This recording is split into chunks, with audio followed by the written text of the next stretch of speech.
ಪ್ರಸಾದ್ ಅಣ್ಣ, ನೀನು ನೋಡಕ್ಕೆ ಯಾರೋ ಬಂದಿದಾರ ಅಣ್ಣ. ಯಾರೋ ಅದು? ಯಾರು ಅಂತ ಗೊತ್ತಿಲ್ಲ ಅಣ್ಣ.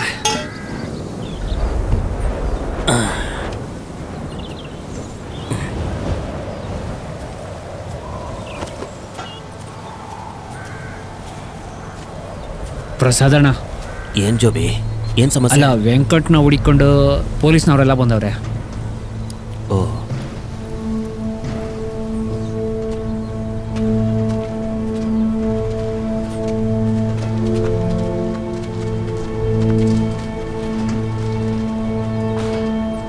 ನನಗೆ ಹುಷಾರಿಲ್ಲ, ಕೆಲಸ ಮಾಡಕ್ಕಾಗಲ್ಲ ಅಂತ ಹೇಳ್ಬಿಟ್ಟು ಇಲ್ಲಿ ಬಂದು ಏನ್ ಮಾಡ್ತಾ ಇದೀಯಾ?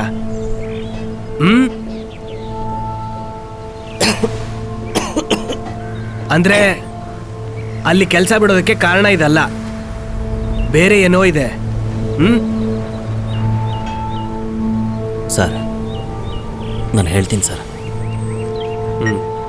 ಜೋಬಿ ಬಾ, ನಾವು ಆ ಕಡೆ ಹೋಗೋಣ. ಸರ್, ವೆಂಕಟ್ ನಮ್ಮ ಅಣ್ಣನ ಮಗ ಸರ್. ಚಿಕ್ಕ ಹುಡುಗನಿಂದ ಅವನು ನನಗೆ ಚೆನ್ನಾಗಿ ಗೊತ್ತು. ಆದರೆ ಅವನು ವಯಸ್ಸಿಗೆ ತಕ್ಕಾಗಿ ಇರ್ತಿರ್ಲಿಲ್ಲ. ಅವನು ಬೇರೆ ಥರನೇ.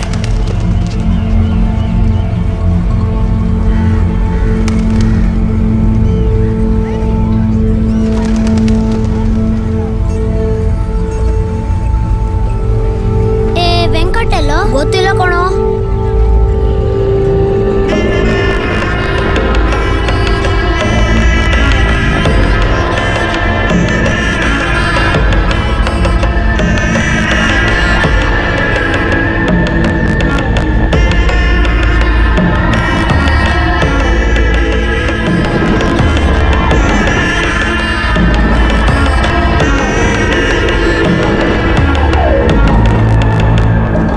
ವೆಂಕಟ್ಗೆ ಒಬ್ಳು ತಂಗಿ ಇದ್ಲು. ಅವರಿಬ್ಬರಲ್ಲಿ ವೆಂಕಟೇ ಚೆನ್ನಾಗಿ ಓದ್ತಾ ಇದ್ದ. ಎಲ್ಲ ಕ್ಲಾಸಲ್ಲೂ ಫಸ್ಟು.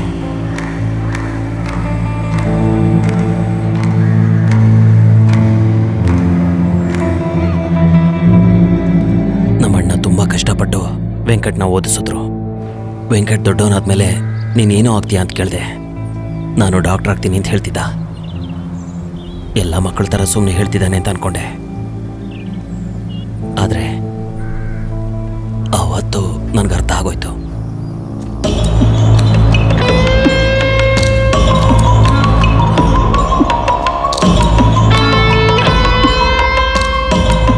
ಏ ವೆಂಕಟ್, ಏನೋದು ಬ್ಯಾಗಲ್ಲಿ?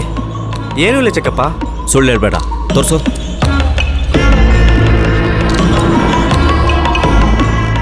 ಲೇ, ಯಾಕೋ ಇದೆಲ್ಲ? ಎಲ್ಲ ಓದೋದಕ್ಕೆ. ನಾನು ದೊಡ್ಡ ಡಾಕ್ಟರ್ ಆಗಬೇಕು.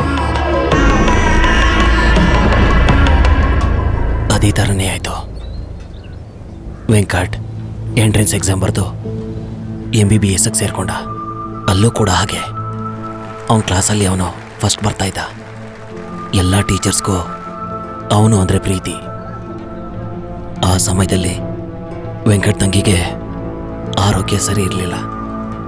ತುಂಬ ಹಣ ಬೇಕಾಯಿತು. ನಮ್ಮ ಹತ್ರ ಇರಲಿಲ್ಲ. ದುಡ್ಡುಗೋಸ್ಕರ ವೆಂಕಟ್ ಒಂದು ಹಾಸ್ಪಿಟ್ಲಲ್ಲಿ ನೈಟ್ ಡಾಕ್ಟ್ರಾಗಿ ಕೆಲಸಕ್ಕೆ ಸೇರಿಕೊಂಡ. ಆದರೆ ಅವನಿನ್ನೂ ಹೌಸ್ ಸರ್ಜನ್ ಮಾಡ್ತಿದ್ದ. ಆ ಹಾಸ್ಪಿಟ್ಲಲ್ಲಿ ಒಂದು ಹುಡುಗಿಗೆ ಉಸಿರಾಟ ತೊಂದರೆ ಇದೆ ಅಂತ ಕರ್ಕೊಂಡ್ಬಂದು ಸೇರಿಸಿದ್ರು. ವೆಂಕಟೇ ಟ್ರೀಟ್ಮೆಂಟ್ ಮಾಡ್ದ. ಆ ಹುಡುಗಿ ಸತ್ತೋದ್ಲು. ಕೇಸ್ ಆಗೋಯ್ತು. ಹೌಸ್ ಸರ್ಜನ್ ಮಾಡಬೇಕಾದ್ರೆ ನೀನು ಹೇಗೋ ಡಾಕ್ಟ್ರ ಕೆಲಸ ಮಾಡ್ತೀಯ ಅಂತ ಅವನ್ನ ಡಿಬಾರ್ ಮಾಡಿದ್ರು. 5 ವರ್ಷ ಅವನು ಜೈಲ್ಗೆ ಹೋದ.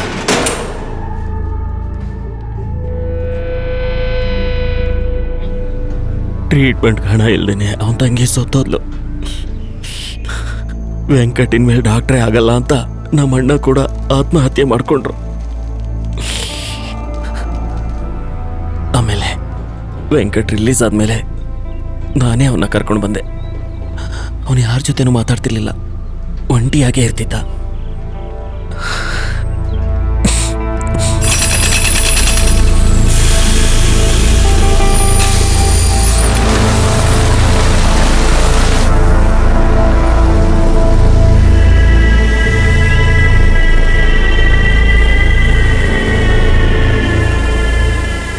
ಅವತ್ತೊಂದಿನ ಮುನ್ನಾರ್ನಲ್ಲಿ ನಾವು ಕೆಲಸ ಮುಗಿಸ್ಕೊಂಡು ಗಾಡೀಲಿ ಬರ್ತಾ ಇದ್ವಿ.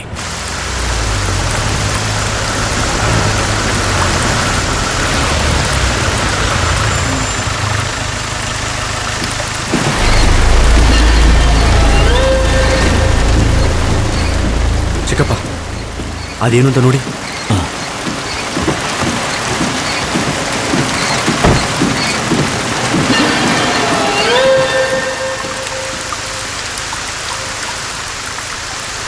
ಏನಪ್ಪ ವೆಂಕಟ್ ಬಾಯಿಲೆ. ಏನಪ್ಪ ಏನಪ್ಪ ಏಯ್ ವೆಂಕಟ್ ಬೇಗ ಬಾಯಿಲೆ. ಏನಪ್ಪ ಎದ್ದೇಳು, ಇಲ್ಲಿ ನೋಡು. ಏ ವೆಂಕಟ್ ಬೇಗ ಬಾರೋ, ಬೇಗ ಬಾ. ಆ ಕಡೆ ಹಿಡ್ಕೊ.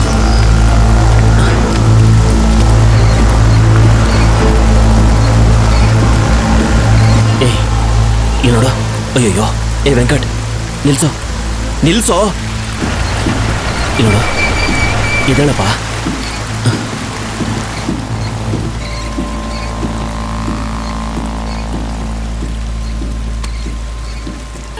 ಏನಾಯ್ತು? ಇವನು ಸತ್ತೋಗವನೆ.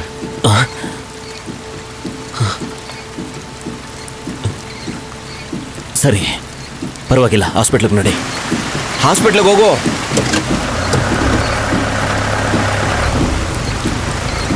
ಲೇ ವೆಂಕಟ್ ಎಲ್ಲೋಗ್ತಿದ್ಯಾ? ಹಾಸ್ಪಿಟ್ಲ್ ಆ ಕಡೆ ಇರೋದು. ವೆಂಕಟ್ ಏಯ್ ಎಲ್ಲ ಹೋಗ್ತಿದ್ಯಾ?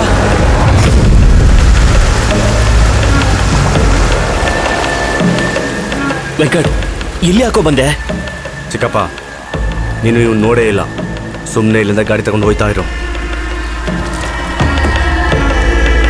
ಲೇ ವೆಂಕಟ್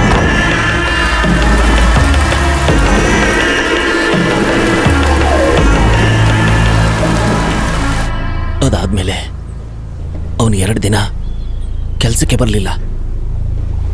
ಆಮೇಲೆ ಕೆಲಸಕ್ಕೆ ಬಂದಮೇಲೆ ತುಂಬ ಸಂತೋಷವಾಗಿದ್ದ. ಸ್ವಲ್ಪ ದಿನ ಆದಮೇಲೆ ಮತ್ತೆ 2 ದಿನ ಲೀವ್ ತಗೊಂಡ. ನನಗೆ ಡೌಟ್ ಆಯಿತು.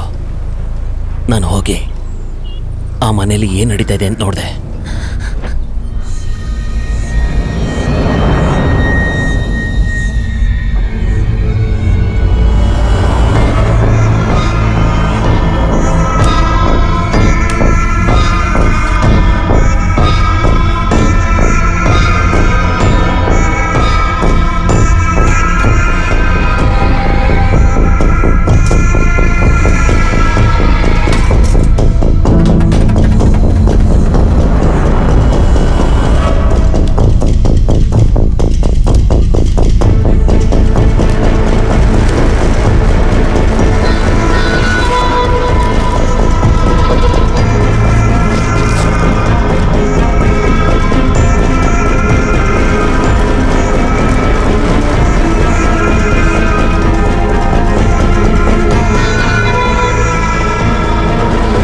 Surgical blade.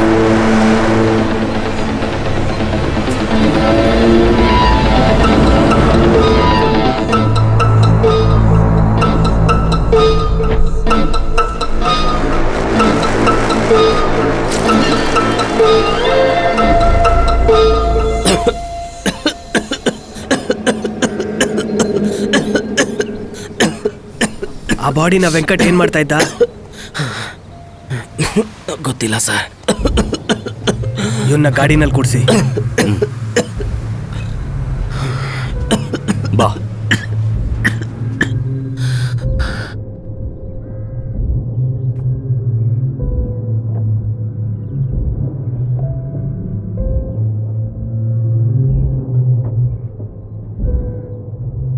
ಸರ್ ವೆಂಕಟ್ ನಮ್ಮ ಅಣ್ಣನ ಮಗ ಸರ್. ಚಿಕ್ಕ ಹುಡುಗನಿಂದ ಅವನು ನನಗೆ ಚೆನ್ನಾಗಿ ಗೊತ್ತು. ಆದರೆ ಅವನು ವಯಸ್ಸಿಗೆ ತಕ್ಕಾಗಿ ಇರ್ತಿರ್ಲಿಲ್ಲ ಸರ್. ಅವನಿಗೆ ಸ್ವಲ್ಪ ಸೀರಿಯಸ್ ಆಗಿದೆ. ಏನು ಮಾಡೋದು? ಇಲ್ಲಿ ಯಾವುದಾದ್ರೂ ಹಾಸ್ಪಿಟ್ಲ್ ಇದೆಯಾ?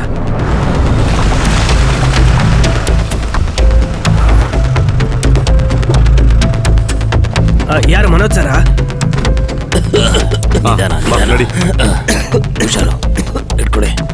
ಏನ್ ಸರ್ ಕೇಸು? ಎಮರ್ಜೆನ್ಸಿನಾ? ಡಾಕ್ಟರ್ ಬರೋದು ಲೇಟ್ ಆಗತ್ತಲ್ಲ. ಡಾಕ್ಟರ್ ಇಮಿಡಿಯೇಟ್ ಕಾಲ್ ಮಾಡಿ. ಇಲ್ಲ ಅಭಿಲಾಷ್, ನನಗೆ ಆ ರಿಪೋರ್ಟ್ನ ಮೇಲ್ ಮಾಡಿ. ಸರಿ ಸರ್. ಡಾಕ್ಟರ್ ಬರೋದು ಲೇಟ್ ಆಗುತ್ತಾ? ಲೇಟ್ ಆಗುತ್ತಾ? ಹೌದು ಸರ್. ಹಾಗಾದ್ರೆ ಒಂದು ಕೆಲಸ ಮಾಡಿ ಸರ್. ನೀವು ಡಾಕ್ಟರ್ ಹತ್ರ ಡಿಸ್ಕಸ್ ಮಾಡ್ಬಿಟ್ಟು ಆಮೇಲೆ ನಂಗೆ ಫೋನ್ ಮಾಡಿ. ಸರಿ. ಅದಾದ್ಮೇಲೆ ಅವನ್ನ ಕರ್ಕೊಂಬನ್ನಿ, ನಾನು ಹೊರಡ್ತೀನಿ. Okay sir. ದುಡ್ಡಿದೆಯಾ ನಿಮ್ಮ ಹತ್ರ? ಇದೆ ಸರ್. ಸರಿ, ಫಿಲಿಕ್ಸ್ನ ಬರೋದಕ್ಕೆ ಹೇಳಿ. ಸರಿ ಸರ್.